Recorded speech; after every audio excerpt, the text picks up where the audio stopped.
What's going on, guys?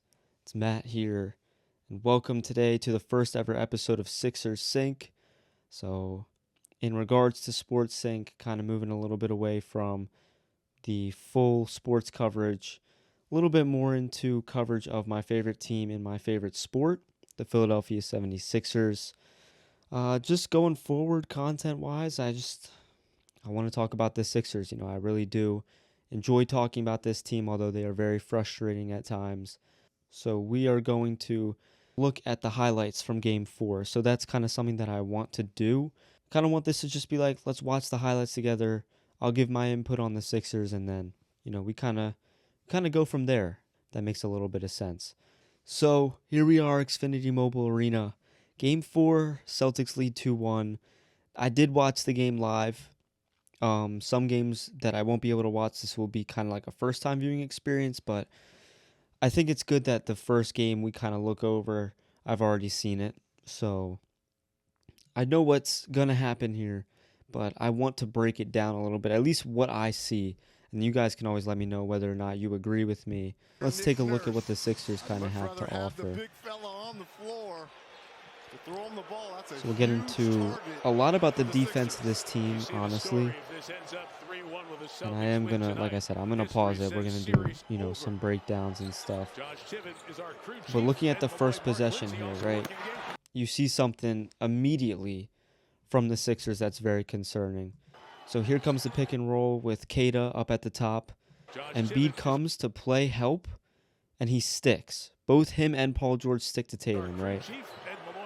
And this is going to be a theme. Kelly Oubre catches a body, but this is going to be a theme of this defensive scheme, right? So watch here. Derek White's coming down. There's a screen. Once he gets in the paint, see how, look at this on the screen right now. You have 3 Sixers, and VJ's not even really in coverage. Like, this play isn't going to matter for VJ, but it's about what is actually happening on the floor. Because Derek White goes down and Maxey follows him, and Embiid is kind of in okay positioning. Kelly Oubre gets tripped. But VJ Edgecombe, right, he's sliding down for no reason. So Kata's going to go up for this, but what we'll see over the course of the game is that here's a 3 that's open, and these guys around the arc are going to make advantage of that. They're going to take advantage of that. So Sixers finally get something good going. Kelly Oubre, we'll talk about him in a moment here. But Embiid had a good start to the game. He actually had the Sixers' first 8 points. Some bag work for Vucevic, former Sixer as well. The Sixers' offense early, though, just wasn't doing its thing, and here you go again. Offensive rebounds and rebounding in general is also going to be a big struggle. It's been a problem for this team the whole year. Here's Embiid, post work. That's his bread and butter. A lot of people talk about how the offense slows down with Embiid. That's the trade-off, right?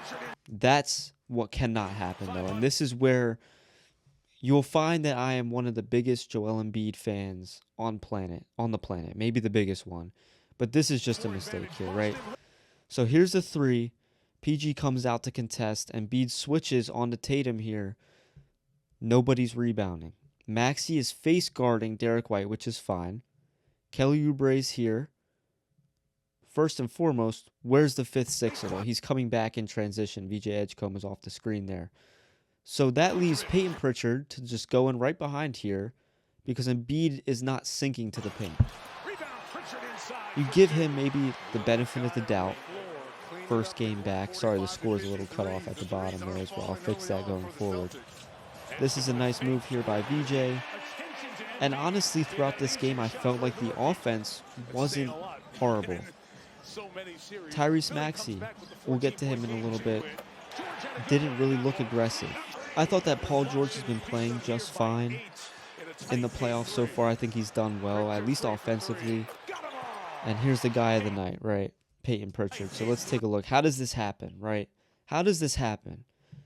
Justin Edwards is on Peyton Pritchard. He gets screened. So they switch. But this, and I'm not a coach, so I'm not really sure what the true, analytical fix is to this, right? But if I see these 3 guys here, if you're Kelly Oubre, maybe you play help. Maybe these two guys get in here. That way you can have Edwards go to his right to Tatum. But this cannot happen, and this was happening all night, where the bigs were getting stuck on Pritchard, and he had a great shooting night as well, but it's just fundamentally wrong. Here you go again. Nobody's set on defense, and Pritchard's going to hit that 9 times out of 10. And again, good defense is better defense there, but it's not great. You know, you give up those shots, but this is what's not good. So what happens here, right? Jason Tatum with the ball top of the key. They're playing what looks to be man defense, but this is the Nick Nurse strategy here, right? Tatum goes in and they like to collapse on the ball. Maybe one Sixer collapsing, that's fine.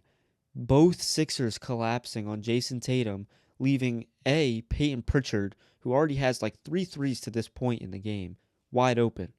And this guy here, sorry, I don't know his name. I don't really care much for Celtics, but both of them crash in. Tatum spins through. Look at these guys. They look silly. Your hips aren't, if you're going to come play help defense, turn your hips to the ball. Hips are turned out. Tatum slides through. He gets under. Look at where Tyrese Maxey is. He's at the top of the key guarding nobody.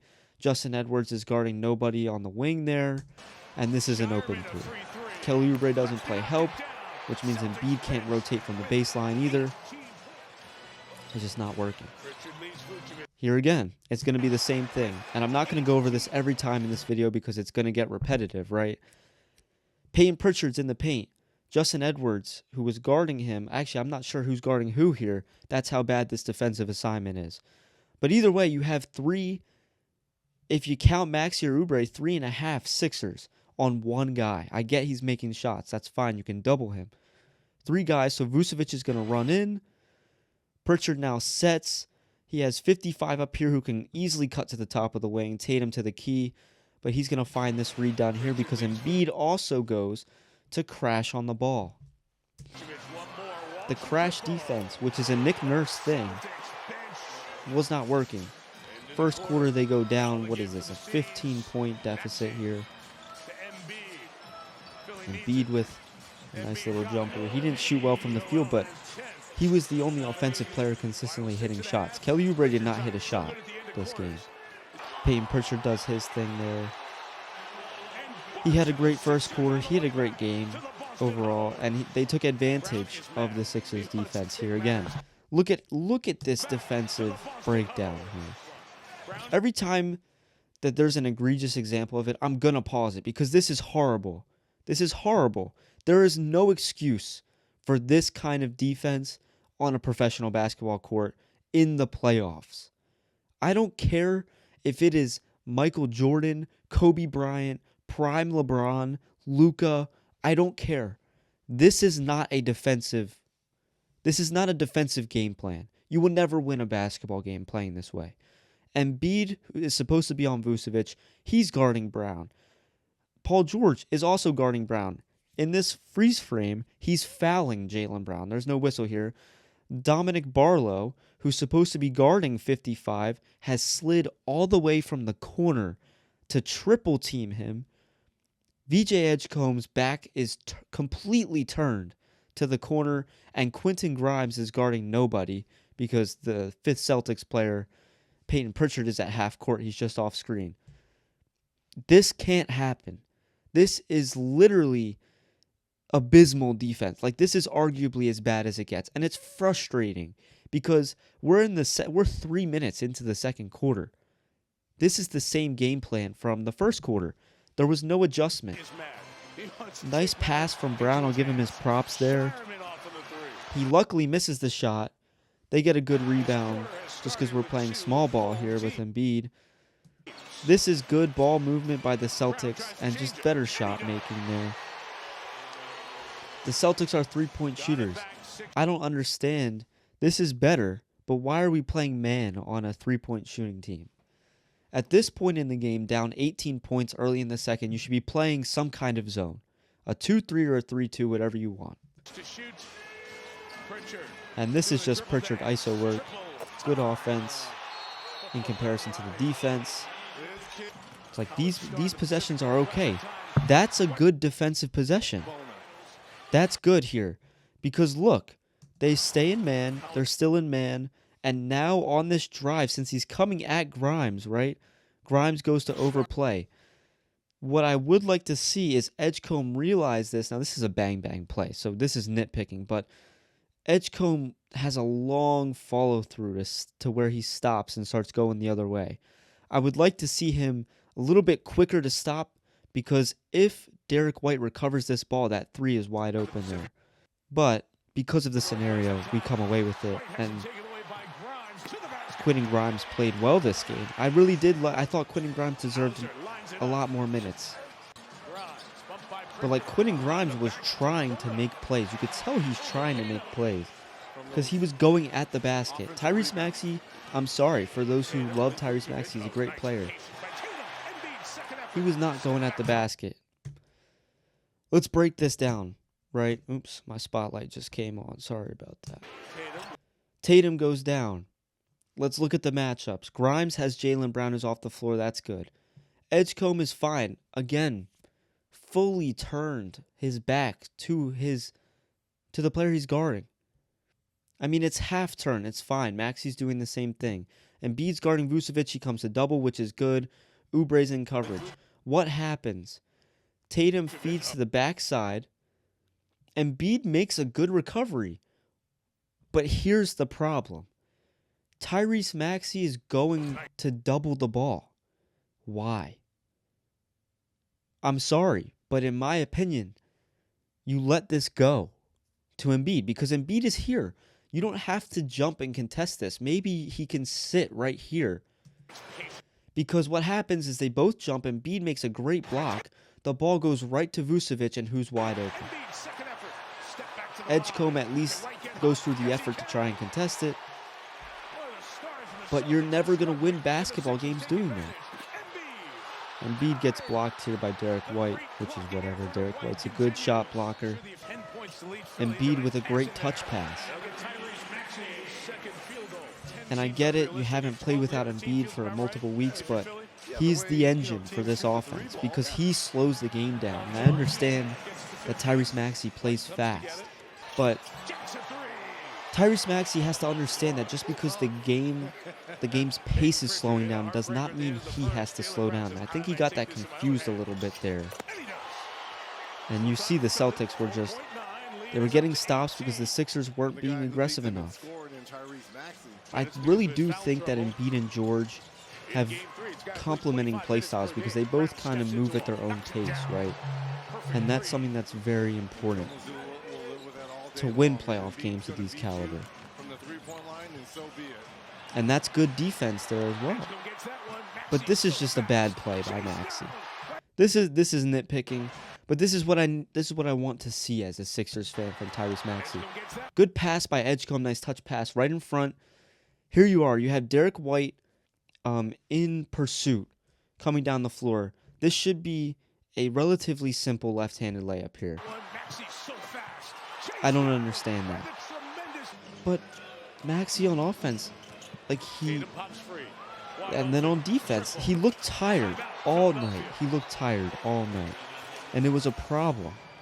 And the Sixers did a really good job of guarding Tatum and Brown in the first half as well. And Embiid was playing what you'd expect from him. He was playing well. I thought that he played well. But his co-star Maxey wasn't giving the Celtics reason to really overplay him. It's like the defensive breakdown. How do you allow that to happen? I'll tell you why. It's right here. VJ Edgecombe, all game, back turned to the guy he's guarding. So what happens? Brown gets in front of him. Embiid, for whatever reason, is switched because George doesn't call a switch. George doesn't follow his man. I believe they were in a zone, though, which was good on Nurse to switch to his zone. But that can't happen. Edgecombe can't turn his back because the whole Sixers defense is now off guard because nobody's calling out that cut. Again, it's nitpicking at this point, down 20-plus points, but that's what the Celtics do. the Celtics call out what's happening. They game plan and they make adjustments. So here's the Sixers are back to that man defense look. And I mean, you guys know what I'm going to say there. They overplay. You get a mismatch with Maxey on Tatum. He can't guard that length. Tatum has an easy shot over the top there. And you'll see because there's been no cuts in this last minute or two here. Just a bad pass. At least Edgecombe plays with some, he does play with some poise. He wants to go. And it turns into second chance points, which the Sixers didn't get much of in this game at all. This was where the game really was kind of over. It became more about the analysis. How did the Sixers actually play basketball? Look, Maxey goes down. He's not even trying to attack the basket. Now, he gets the benefit of the doubt. He gets an assist off a nice and beat shot. But, and I understand, you're down 20 points. But this is the playoffs. Like, you're not playing the Wizards or the Bulls. You go down 20, you don't just give up and put the bench in. Because the Celtics aren't going to do that. And they're literally showing them in real time that we're going to keep our starters in as long as we want to. Because you can't guard these guys. Again, weird switch. Pritchard benefits. It was happening all game. That's what happens when you play man defense and your opponent knows you're in man defense and they know how to beat it. That there again. Weird switching. They were doing it all night because they're consistently in this man defense. Good bucket there. And I don't understand why at any point Nick Nurse didn't switch to at least a 2-3. The Celtics literally set the record for most playoff threes in a game, I believe. And the Sixers just let it happen. Like, there's a nice play. That's what the Sixers needed from Maxey. That was where he lost his finger splint mid-game. Now he starts to wake up a little bit, right?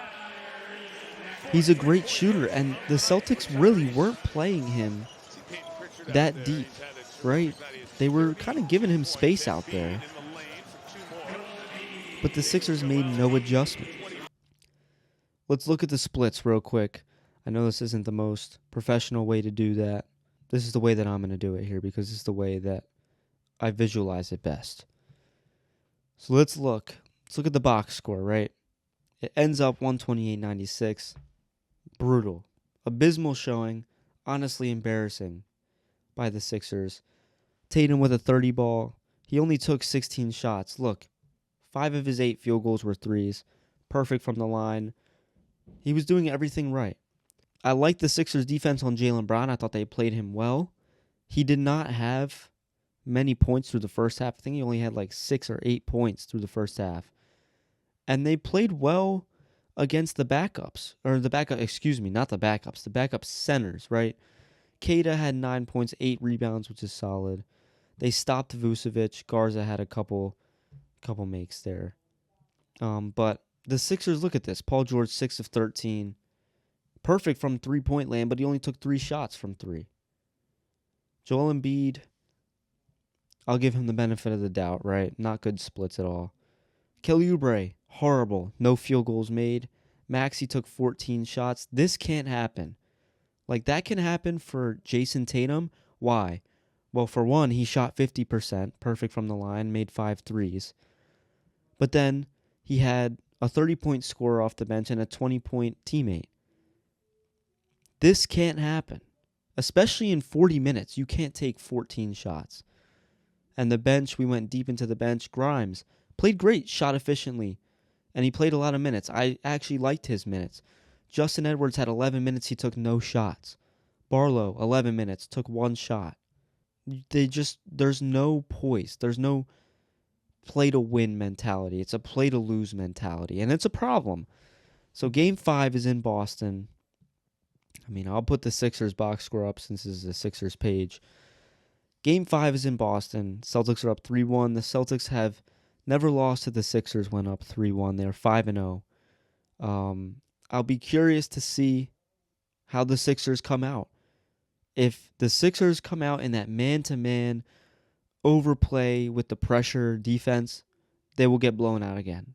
I have no doubt in my mind. If they come out in a 2-3 or a 3-2, maybe they play a box and one. I know that's not very common, but maybe some kind of zone is needed. Because the Celtics as a team shot 45% from 3 on 53 attempts, which is just absolutely ridiculous. The Sixers took 33s. So there's your difference. 23 threes difference. And the Sixers they made no adjustments. My prediction, Celtics come out hot. They're going to chuck threes like they always do. The Sixers, knowing Nick Nurse, will make no adjustment, and they will probably lose and be eliminated. Maybe it's for the better. I'm going to make another video about what I think the Sixers' plan should be. It'll probably come at least after Game 5, just in case the Sixers win and the season's still alive. And I like to be optimistic as a Sixers fan. I like to be optimistic, but it's not looking good. And honestly, I think that the season's over after the next game in Boston. For better or for worse, we'll find out. And obviously, I'm going to break it down the same way when the time comes for that. But thank you guys for watching. Whether you're seeing this on TikTok or YouTube, stay tuned. Probably it'll be a day after Game 5. I'll drop the next video. We'll watch the tape together, and I'll give my thoughts on it. This has been SixersSync. Love basketball.